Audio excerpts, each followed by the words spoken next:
खबरनामे में एक बार फिर आपका खैर मकदम है। मध्य प्रदेश असेंबली में मजहबी आज़ादी बिल की पेशी पर समाजी तंजीमों का कहना है कि हमारा कानून सभी को मजहब पर चलने और इसकी तशहीर की इजाज़त देता है। समाजी तंजीमों का कहना है कि सुप्रीम कोर्ट का मौक़िफ़ भी यही है।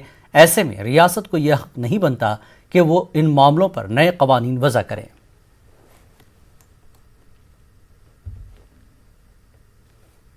आज़ादी कानून का जो मामला है, मध्य प्रदेश हुकूमत ने जिसका जो पहले ऐलान किया था असेंबली में लाना चाहती थी, लेकिन असेंबली का सेशन कोरोना की वजह से मुलतवी हुआ था, तो हुकूमत इसको ऑर्डिनेंस के जरिए इसको नाफिज किया था और मध्य प्रदेश के वजीर दाखिला ने इसको जो है पेश किया और आज जो है 1.5 घंटे का वक्त असेंबली स्पीकर गिरीश गौतम ने मुकर्रर किया। इसमें जो शुरुआती तौर में हुकूमत ने मध्य प्रदेश के मुख्तलिफ अजला में जो तब्दील मजहब का मामला आया है, लफ्ज़ जिहाद को जिसको कह रहे हैं, उसको जो है उसके आदाद व शुमार पेश किया और ये बताया कि इस तरह से कितनी गंभीर मामले निकल कर आ रहे हैं। लेकिन वहाँ पर समाजी तंजीमों की बात करें, वो इससे नाला है और इस मामले को लेकर जो है वो सुप्रीम कोर्ट और हाई कोर्ट के दरवाजे भी खटखटा चुके हैं। हमारे साथ सद्भावना मंच और जमीयत उलमा के लोग मौजूद हैं। उनसे जानते हैं कि जो है आज एक साथ दो चीज़ें जो असेंबली में है, कैसे देखते हैं? बात को समझना होगा कि हिंदुस्तान जो है एक मिली जुली तहजीब का शहर है, मिली जुली रिवायत का शहर है। हम यहाँ देखते हैं कि यहाँ में रामनगर भी है और मुजफ्फरपुर भी है, लेकिन शासन जो है, सरकार जो है, खास तौर पे पता नहीं अपनी हट दर्मी की वजह से और पूर्वाग्रह से ग्रसित होकर